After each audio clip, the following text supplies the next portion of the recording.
అండి welcome to our channel. ఈరోజు class వచ్చేసి సైకాలజీకి సంబంధించిన టాపిక్స్ని ఎక్స్ప్లెయిన్ చేసుకుందాం. సో సైకాలజీకి సంబంధించిన టాపిక్స్ అన్నీ కూడా old Telugu academy text books నుంచి తీసుకొని ఎక్స్ప్లెయిన్ చేయడం జరుగుతుంది.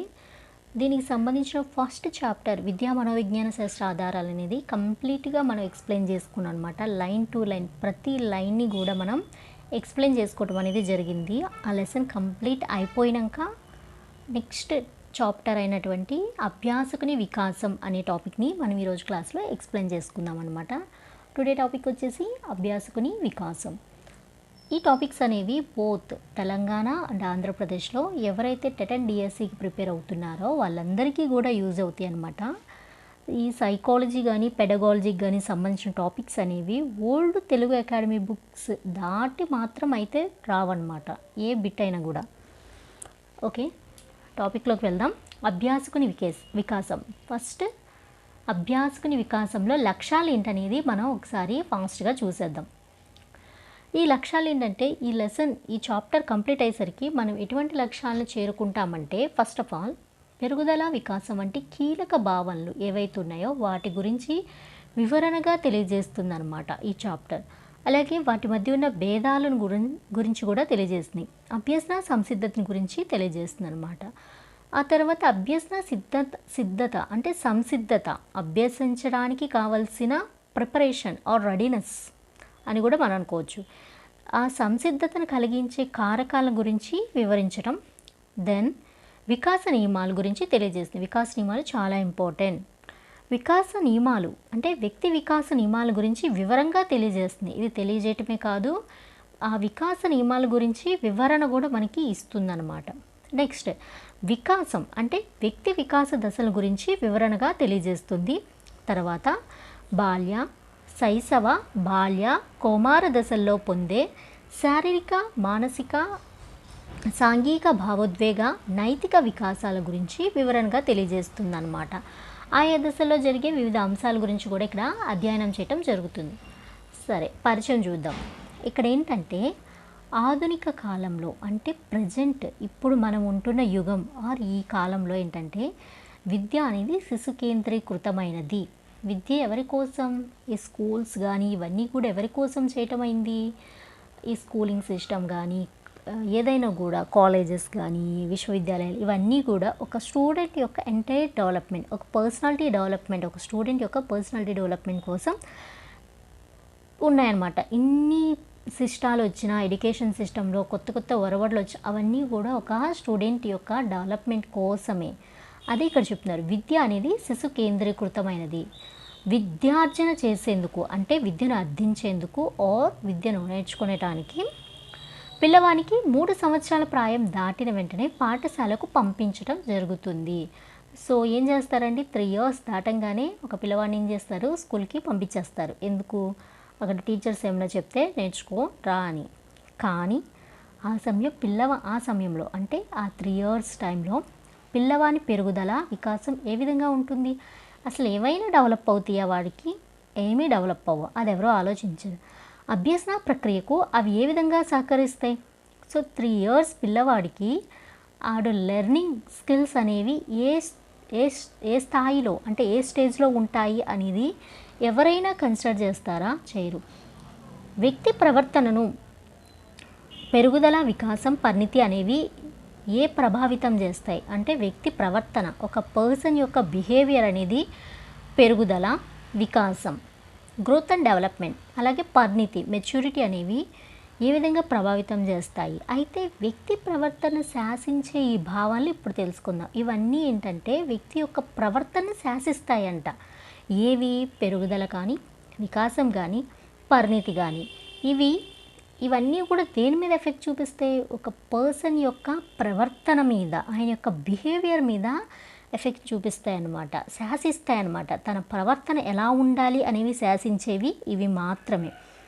వివిధ వికాస దశలను ఆ దశల్లో పొందే సమగ్రమైన మార్పులను, వికాస దశలు చాలా ఉంటాయి, ఆ వికాస దశల్లో వాళ్ళు పొందే సమగ్రమైన మార్పులను, వికాస నియమాలను అభ్యాసకుని వికాస దశలో అంటే ఇప్పుడు మనం చెప్పుకునే చాప్టర్లో క్లియర్గా ఇచ్చారు అని చెప్తున్నారు. అనువంశికత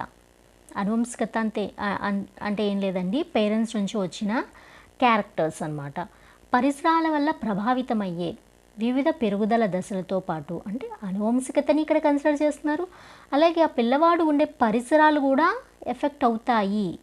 దానివల్ల వివిధ పెరుగుదల దశల్లో ఆ స్థాయికి తగ్గ పరిపక్వత పొందే సంసిద్ధ ఉన్నట్లయితే అభ్యసన ప్రక్రియ సులభతరమవుతుంది. సో ఒక పిల్లవాని యొక్క ప్రవర్తన కానీ అభ్యసన అనేది వాడు నేర్చుకునేది ఏదైనా మంచిగా ఉండాలంటే వాళ్ళ పేరెంట్స్ నుంచి వచ్చింది కూడా ఉంటుందంట. ఖచ్చితంగా ఉంటుంది. 100కి 1000% ఉంటుంది ఖచ్చితంగా. అలాగే పరిసరాలు, తను నేర్చుకునే పరిసరాలు కూడా ఎలా ఉండాలి, మంచిగా ఉండాలి. ఆ ఎఫెక్ట్ తను అభ్యసించే స్కిల్స్ మీద ఉంటాయి. తను నేర్చుకునే దాని మీద కూడా చాలా ప్రభావం పడుతూ ఉంటాయి. వివిధ పెరుగుదల దశల్లో ఆ స్థాయికి తగ్గ పరిపక్వత పొంది అంటే ఏజ్ వైజ్ కంప్లీట్ డెవలప్మెంట్ అనేది జరగాలి ఆ ఏజ్కి తగ్గట్టు. అప్పుడు ఏమవుతారు, వాడు రెడీగా ఉంటాడు దేనికి, అభ్యసన ప్రక్రియకి. అప్పుడు ఏమవుతుంది, వాడు అది నేర్చుకోవటానికి ఆ పర్టికులర్ సబ్జెక్ట్ కానీ ఆ పర్టికులర్ టాపిక్స్ కానీ నేర్చుకోవటానికి రెడీగా ఉన్నాడు. కాబట్టి అభ్యసన ప్రక్రియ లెర్నింగ్ స్కిల్స్ అనేవి ఏంటంటే వాడికి సులభతరంగా ఉంటాయి. ఆ ప్రాసెస్ అనేది సులభతరంగా ఉంటుంది అని చెప్తున్నారు. అభ్యసన సంసిద్ధత, దానికి సహకరించే కారకాల గురించి ఈ లెసన్లో మనం నేర్చుకుందాం.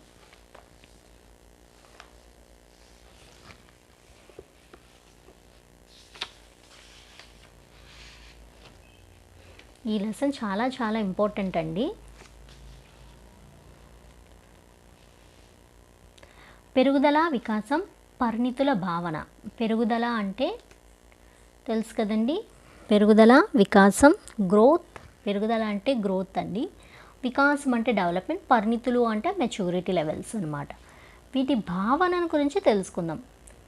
అయితే పెరుగుదల, అభ్యసన, పెరుగుదల, అభివృద్ధి లేదా వికాస అనే పదాలను సాధారణ పరిభాషలో పర్యాయ పదాలుగా అంటే ఒకే అర్థాన్ని ఇచ్చే విధంగా వాడుతున్నారనమాట.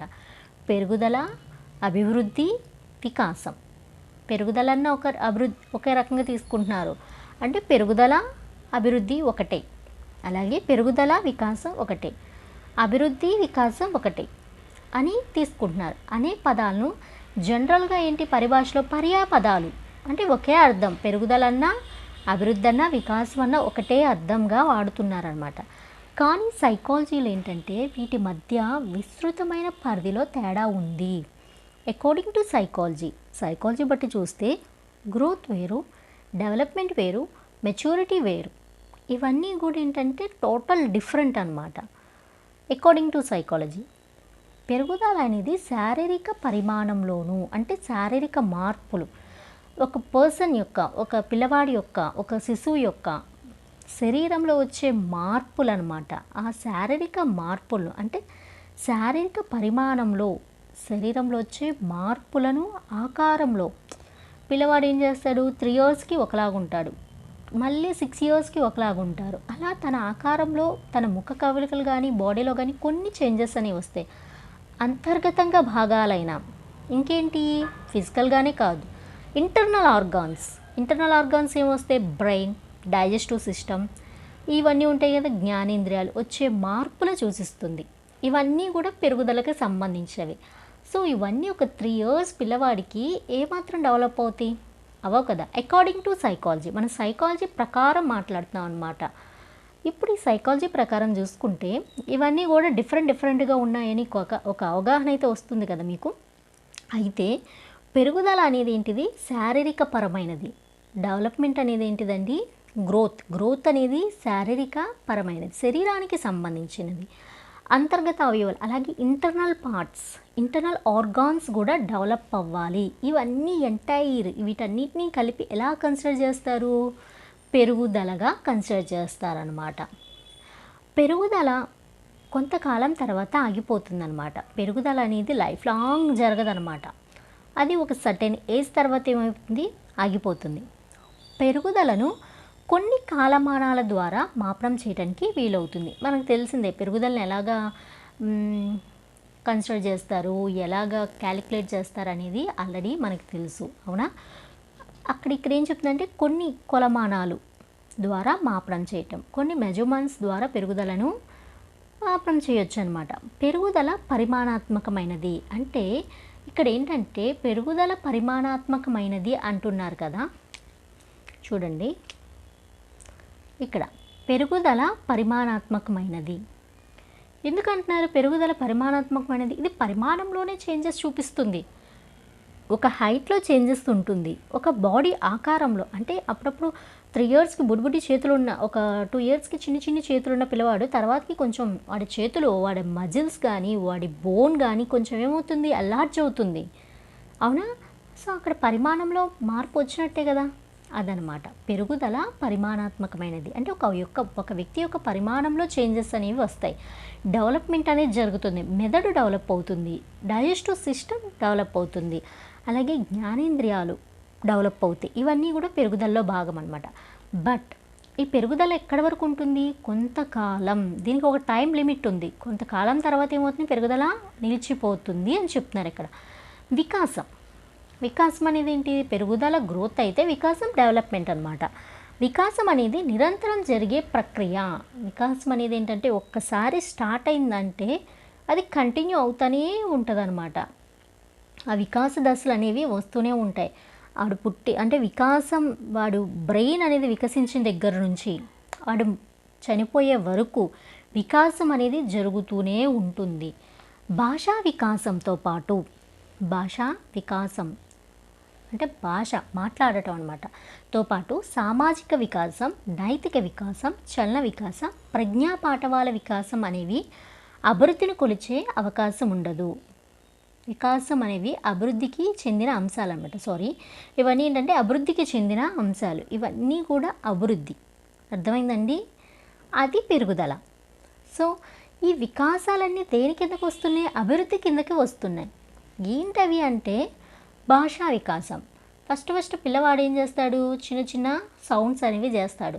తర్వాత ఏం చేస్తాడు? ముద్దు పలుకులు మాట్లాడుతూ ఉంటాడు. అది భాషల వికాసం. తర్వాత వర్డ్స్, తర్వాత చిన్న చిన్న లైన్స్ అనేవి ఫామ్ చేస్తారు, సెంటెన్స్. తర్వాత ధారాళంగా మనకి ఏదో ఒకటి చెప్తూనే ఉంటాడు. అది భాషా వికాసం. సామాజిక వికాసం, ఒక సొసైటీలో ఉంటున్నప్పుడు ఎలా ఉండాలి, ఎలా ఉండకూడదు అనేది ఒక అవగాహన ఉంటుంది, అది. అలాగే నైతిక చలన వికాసం, ప్రజ్ఞా పాఠవాల వికాసం అనేవి అభివృద్ధి చెందిన అంశాలన్నమాట. అభివృద్ధికి చెందిన, ఇవన్నీ కూడా డెవలప్మెంట్కి చెందిన అంశాలు. ఈ మార్పులు బహిర్గతంగా కనపడవు. ఈ చేంజెస్ ఏవి కూడా బయటికి కనిపించవు. ఒక పిల్లవాడి యొక్క హైట్ డెవలప్ అయినట్టు, అలాగే కొంచెం మజిల్ సిస్టమ్, అలాగే వెయిట్ కొంచెం బొద్దుగా అయినట్టు, ఇవన్నీ ఏంటంటే పెరుగుదలకు సంబంధించినవి. అవన్నీ ఏంటి, బయటికి కనిపించేస్తాయి. బట్ ఇప్పుడు మనం ఏదైతే చెప్పుకున్నామో ఆ మార్పులన్నీ కూడా బహిర్గతంగా బయటికి కనిపించేవి కాదు. కాబట్టి సాధారణంగా మాపనాల ద్వారా కొలిచే అవకాశం ఉండదు. చిన్న ఇప్పుడు మన పెరుగుదల ఏంటి, హైట్ని ఒక టేప్తో కానీ అలా కొలవచ్చు, అలాగే వెయిట్ని కూడా కొలవచ్చు మనం. బట్ ఇవన్నీ ఏంటంటే మనం ఎటువంటి మాపనాల ద్వారా కొలిచే అవకాశం అయితే ఉండదు. వీటిని వికాసం అంటే ఏంటి, దాంట్లో ఉన్నవి భాషా వికాసాన్ని ఎలా కొలుస్తాం, కొలవలేం కదా. సామాజిక వికాసం ఎలా కొలుస్తాం, కొలవలేం కదా. నైతిక వికాసం, వీటన్నిటిని కూడా కొలవటం కుదరదనమాట. అట్ ద సేమ్ టైం అవి మనకి కంటికి కనిపించని కూడా కనిపించవు. అంతర్గతమైన విషయాలను పరిశీలిస్తే కానీ చెప్పలేం. వీటన్నిటిని కూడా ఏంటంటే క్షుణ్ణంగా పరిశీలించాలి. అకార్డింగ్ టు సైకాలజీ ప్రకారం అయితే వీటిని మనం మెజర్ చేయొచ్చు. వాటిని ఒకవేళ మనం పరిశీలించాలి, అవి ఎలా ఉన్నాయి అని తెలుసుకోవాలంటే ఈ అంతర్గత విషయాలను పరిశీలించాలి. పరిశీలన అనేది చాలా ఇంపార్టెంట్. వ్యక్తి ప్రవర్తన వికాసం మీద ఆధారపడి ఉంటుంది. ఒక వ్యక్తి యొక్క ప్రవర్తన, ఒక బిహేవియర్, ఒక పర్సన్ యొక్క బిహేవియర్ దేని మీద ఉంటుందంటే వికాసం, ఓన్లీ వికాసం మీద మాత్రమే ఆధారపడి ఉంటుందన్నమాట. పెరుగుదల వికాసం అనేవి భిన్నమైనవి. పెరుగుదల అంటే ఏంటి,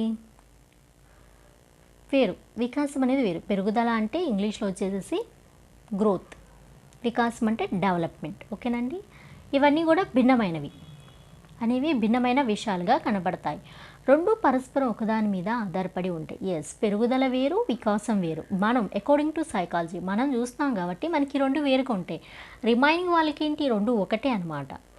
ఇవన్నీ ఏంటంటే భిన్నమైన విషయాలుగా కనపడుతున్న మనకి, ఇప్పుడు మనం దీని గురించి స్టడీ చేస్తున్నాం కాబట్టి మనకి రెండు డిఫరెంట్గా కనిపిస్తున్నప్పటికీ రెండు పరస్పరం ఒకదాని మీద ఒకటి ఆధారపడి ఉంటాయి. పెరుగుదల మీద వికాసం ఆధారపడి ఉంటుంది, వికాసం మీద పెరుగుదల కూడా ఆధారపడి ఉంటుందన్నమాట.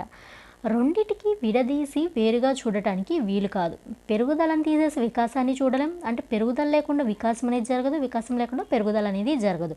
ఈ రెండూ కూడా ఏంటంటే ఒకదానికొకటి కలిసిమెలిసి ఉంటాయన్నమాట. పెరుగుదల లేకుండా వికాసం జరగదు, అదే చెప్తున్నారు ఇక్కడ. పరిమాణాత్మకమైన, ఇక్కడ అదే చెప్తున్నారండి టెక్స్ట్ బుక్లో, పెరుగుదల లేకుండా వికాసం అనేది జరగదు అని చెప్తున్నారు. అలాగే పరిమాణాత్మకమైన మార్పు వికాసానికి దారితీస్తుంది. పరిమాణాత్మకమైన మార్పు అంటే శరీరపరంగా వచ్చే మార్పు. ఇందాక మనం చెప్పుకున్నాం కదా, కొన్ని హైట్, వెయిట్, బ్రెయిన్ డెవలప్మెంట్, అలాగే డైజెస్టివ్ సిస్టమ్, జ్ఞానేంద్రియాలు, వీటన్నిటిలో వచ్చే చేంజెస్ కూడా, ఇవన్నీ కూడా పరిమాణాత్మకమైన మార్పులు అనమాట. ఇవి దేనికి దారితీస్తాయి? వికాసానికి దారితీస్తాయి అన్నమాట. వికాసం వల్ల గుణాత్మకమైన మార్పులు వస్తాయి. సో అదేంటిది? పెరుగుదల అనేది పరిమాణాత్మకమైనదైతే వికాసం ఏంటిది? గుణాత్మకమైనది అనమాట. సో పరిమాణాత్మకమైన మార్పులు వికాసానికి దారితీస్తాయి, వికాసం వల్ల వచ్చేవేంటిది? గుణాత్మకమైన మార్పులు. అంటే పెరుగుదల వల్ల వికాసం జరుగుతుంది అని ఇక్కడ చెప్పడం జరుగుతుంది. అర్థమవుతుందండి? పెరుగుదల లేకుండా వికాసం అనేది జరగదు. పరిమాణాత్మకమైన మార్పులు అంటే పెరుగుదల, పరిమాణాత్మకమైన మార్పులు అంటే పెరుగుదల వికాసానికి దారితీస్తాయి. అంటే డెవలప్మెంట్ అనేది దేని ద్వారా జరుగుతుంది? గ్రోత్. అన్ని ఆర్గాన్స్ గ్రోత్ పెరగాలి, అట్లా అభివృద్ధి అనేది ఉండాలి, అప్పుడు రెడీగా ఉంటాయన్నమాట ఏదైనా నేర్చుకోవటానికి. పరిమాణాత్మకమైన మార్పు అంటే పెరుగుదల. వాటిలో వచ్చే మార్పులు దేనికి దారితీస్తున్నాయి? ఒక శిశువుకి వికాసం, వికసించడానికి దారితీస్తున్నాయి. వికాసం వల్ల గుణాత్మకమైన మార్పులు వస్తాయి. ఇది గుణాత్మకమైనది. పెరుగుదల పరిమాణాత్మకమైనది అయితే వికాసం గుణాత్మకమైనది. వ్యక్తి వికాసానికి పెరుగుదల పునాది వేస్తుంది. ఒక వ్యక్తి యొక్క వికాసానికి పునాది పడాలి అంటే ఏం జరగాలి? అక్కడ పెరుగుదల. పెరుగుదల అనేది పునాదిగా ఉంటుంది. పెరుగుదల జరిగితేనే వికాసం అనేది జరుగుతుంది అక్కడ. మానవ శరీరంలో సంభవించే పరిమాణాత్మక మార్పులను పెరుగుదల అంటారు. మానవ శరీరం, ఒక పిల్లవాడి యొక్క శరీరంలో సంభవించే పరిమాణం అంటే ఇంతకుముందు చెప్పుకున్నాం కదా, కాళ్ళు చేతులు చిన్నప్పుడు ఒకలాగా ఉంటాయి, తర్వాత ఏమవుతాయి? పెరుగుతాయి. వాడికి హైట్ అనేది పెరుగుతుంది. అంటే నాట్ ఓన్లీ ఫిజికల్గానే కాదు, ఇంటర్నల్ ఆర్గాన్స్ కూడా, brain, lungs, stomach, digestive system, internal organs కూడా ఏమవుతాయి? డెవలప్ అవుతాయి. వీటన్నిటిని కూడా మానవ శరీరంలో సంభవించే పరిమాణాత్మకమైన మార్పులను పెరుగుదల అంటారు. ఇవన్నీ కూడా కన్సిడర్ చేయటం జరుగుతుందన్నమాట. బహిరంగ కనిపించే ఎత్తు, బరువు, దేహదారుఢ్యాలతో పాటు నేను అదే చెప్పా కదండి, అదనమాట. అంతర్గత హృదయం, మెదడు. అంతర్గతంగా ఉండేవేంటి? హృదయం, మెదడు. అంతర్గత అవయవాల్లో కలిగే మార్పులను, వచ్చే ఎదుగుదలను, అంటే వాడు పెరుగుతాడు కదా, దాన్ని కూడా పెరుగుదల అని చెప్పవచ్చు అనమాట. పెరుగుదల ఆకారంలో మార్పును తీసుకొస్తుంది. ఒక పిల్లవాడు ఆకారంలో చేంజెస్ వచ్చినాయి అంటే అక్కడ ఏం జరుగుతుంది? మంచి పెరుగుదల జరుగుతుందనమాట. వికాసం గుణాత్మకమైన మార్పును తీసుకొస్తుంది. ఒక పిల్లవాడి యొక్క గుణంలో మార్పులు వస్తాయి అన్నమాట. ఈ మార్పులు నిర్ణీత దశలో క్రమ మార్గంలో సంభవిస్తాయి. ఇవి ఎలా పడితే అలా జరగవు అనమాట. ఒక ఆర్డర్ని ఫాలో అవుతూ ఒక క్రమ మార్గంలోనే జరుగుతాయి అని చెప్తున్నారు. వ్యక్తి మానసిక వికాసం, సృజనాత్మకత, మూర్తిమత్వాల్లో.